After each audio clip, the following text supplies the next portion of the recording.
ఉత్తరాంధ్ర జిల్లాల కామధేనుగా ఉన్న విశాఖ డైరీని వైసీపీ నేత ఆడారి ఆనందరావు కుటుంబం దోచుకుందని జనసేన నేత పీతల మూర్తి యాదవ్ ఆరోపించారు. విశాఖ డైరీని నష్టాల బాట పట్టించారన్నారు. పాడి రైతుల సొమ్ముతో ఆడారి కుటుంబం సోకులు చేసుకుందన్నారు. 100 కోట్ల విశాఖ డైరీ నిధులను ఆడారి కుటుంబ సభ్యులు స్వాహా చేశారన్నారు. ఆడారి అక్రమాలపై సిబిఐ విచారణ చేయించాలని డిమాండ్ చేశారు.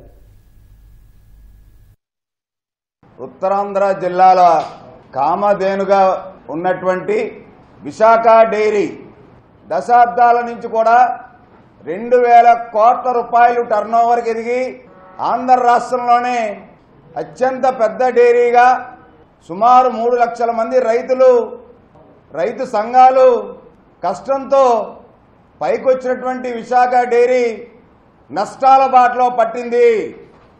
పాడి రైతుల సొమ్ముతో ఆడారి కుటుంబం సోకులు చేసుకుంటుంది. ఆడారి స్వార్థానికి లక్షల మంది పాడి రైతులు బలైపోతున్నారు. 100 కోట్ల విశాఖ డైరీ నిధులు ఆడారి కుటుంబ సభ్యులు డైరెక్టర్లు స్వాహా చేశారు.